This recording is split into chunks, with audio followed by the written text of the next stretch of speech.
Hi, this is Rose McDonough, and I'm coming to you on a very cool September day. It's fall, and I would be remiss if I was not teaching you something about apples.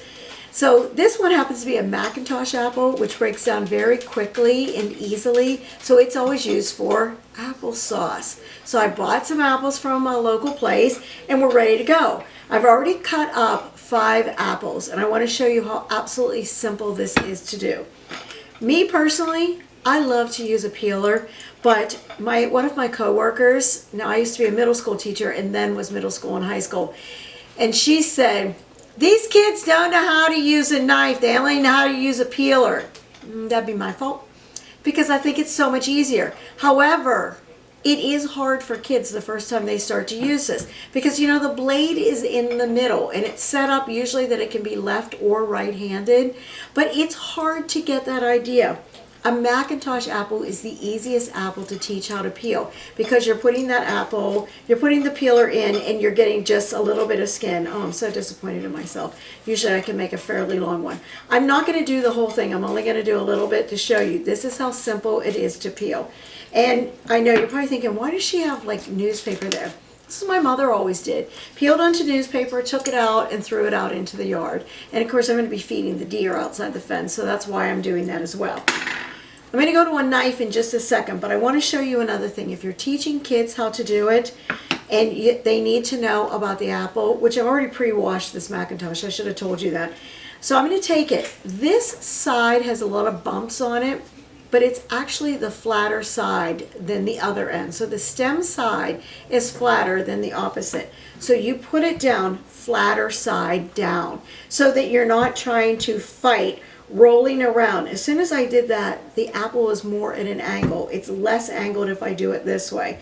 And I'm going to put my apple core slicer. If you don't have one of these, gosh, just invest in one. These are amazing. Normally I couldn't do this. I'd have to stand up on something higher and move it down. But it's a Macintosh. Oh, as I say that, I think I just hit something. I did. I hit a little bit of the seed in here. With Macintosh, it's easy to go down through. So again, it's a win-win with a child. If you're trying to teach an 8-year-old, a 10-year-old to take care of apples for themselves, this is a great thing to use. I'm going to pull that out. Yes, you can actually take those and you can start doing, trying to get seeds. Take the seeds and plant something. I'm not doing that. I'm pouring my core in there. If you're teaching a child how to use a knife, this is a great way to use it, because they can start here, and this is those few times where I say, go ahead and peel toward you. There's a little bit here of where, sorry, I was concentrating on what I was doing because I don't want to take out too much. That's where the seed had been, and I just took that out because it's just not as good. Cutting it in thirds, that's all it is, and putting it in here. Again, I want to go back to, you're teaching a child how to cut and you've never done that before, or maybe you're the child and you're just learning how to cut. Hold the apple slice on either side. See my weird little fingers how I'm doing this? Hold on either side. I actually pull my flange out my other fingers just to protect myself. Hold, pull towards you. That's all you have to do. And then I'm going to take this apart. Now I have a smaller part of the apple, and it's even easier to peel because this is so thin. Simple, simple, simple. Cut in thirds. Never supposed to cut towards you. You see that I continually keep doing that. Just pulling it towards me, that's it. If you have a little bit of skin on there, who cares? It's not going to matter. This is real applesauce. This isn't store-bought applesauce. This is delicious homemade applesauce. Really, once you make homemade, it's hard to eat the other stuff, except for it's a whole lot easier.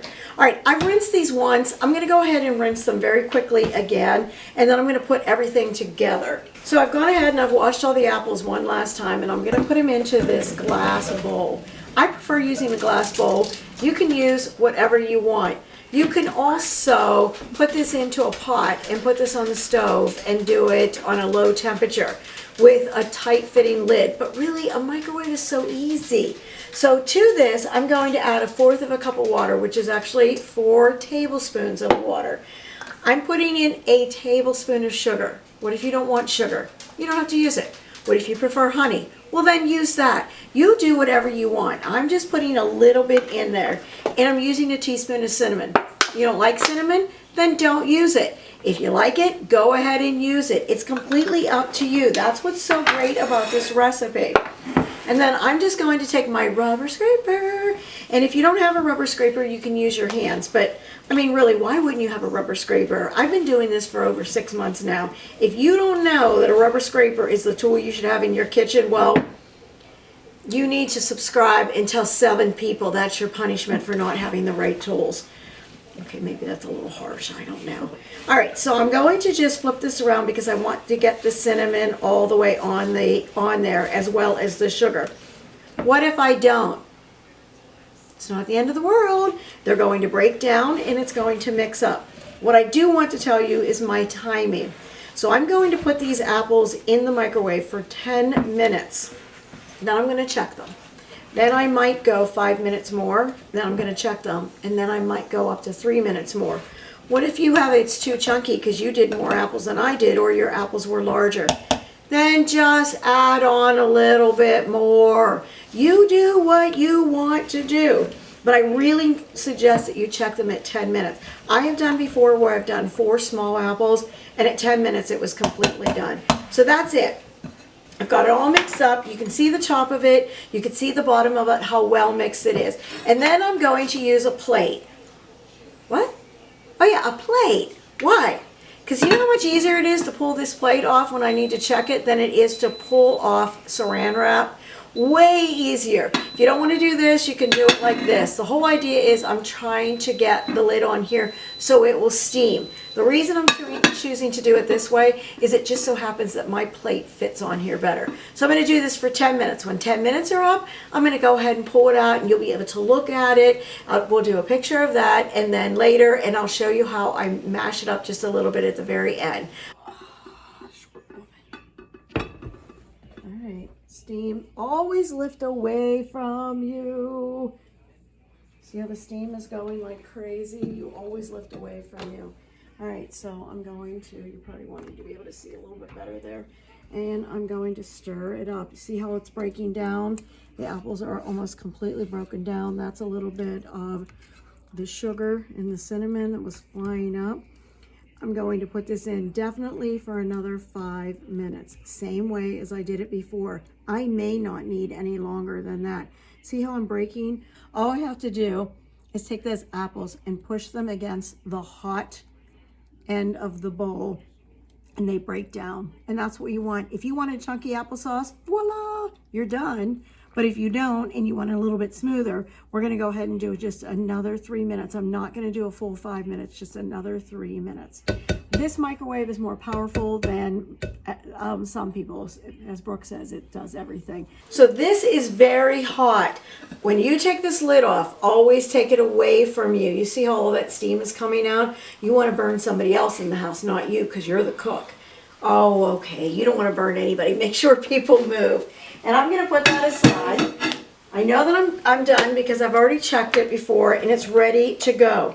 There are a few left here of apples that sort of need to be broken down. I also have a hand blender that goes down in. You don't have to make the sound it makes it for it, but you can use that if you wanted to break it down even further. But for me, all I do is I just keep taking and I press down. See how I'm kind of doing it at an angle? That's just my way of going and breaking up those little apple pieces that are there. Stir it from the bottom, come up. I found a few more pieces. You're going to keep breaking them down, breaking them down, breaking them down.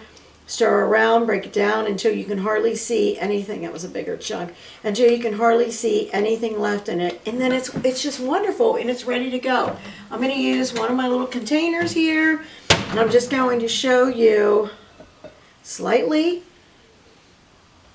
thick. So much better than Mott's applesauce. Look at that. How can you not want to just dip your spoon in and eat it? Well, maybe not now. It's a little bit too hot. But let it cool for a while. This is great. You can jar this up if you wanted to. Jar it up, put it in your refrigerator. You can freeze it if you want to, but really jarred is even better. You can immerse it down into the water, or if you know, hey, Thanksgiving is in 2 weeks or a week and a half. You want to take your apples, you can go ahead and make your applesauce, put it into a canning jar, put it in your refrigerator. If you have a good lid, you'll hear it go, If it makes that noise, it has sealed itself anyway. Keep it and you're good to go, and then you've got beautiful fresh applesauce for your dinner. Okay, that's it. Few Macintosh. I think I used 5 Macintosh apples. 5 Macintosh apples, I used a 1/4 of a cup of water, 1 tablespoon of sugar, of which you do not have to use, and I used a teaspoon of cinnamon, which is also optional. 10 minutes on my very powerful microwave, and then I did an additional 3 minutes. You decide how much you need to do. All right, let's pull some names here today. Carmen, I'm going to say Sabia, but I might be wrong. I'm not sure who you are. Doesn't matter. I appreciate that you made comments on my page and that you obviously have come here before and maybe you'll come here again. And Emma Bergman, who is Cord McKenna's girlfriend. And Cord was one of my students and said that he loves the pizza dough recipe. And she said she wished I had been her teacher. I wish you had been my student. Thank you. The rest of you, you know what your job is. If you do not know how to use certain tools, like this one, or you don't have one in your house, your job is to go out and find subscribers to my page, and you better like it, and I don't know, something about ringing a bell, but I still don't know what that is, so that's just silly to me. Anyway, whatever. Thank you so much. I hope to see you again, and make sure that you're thinking about this for Thanksgiving. If you use it, let me know.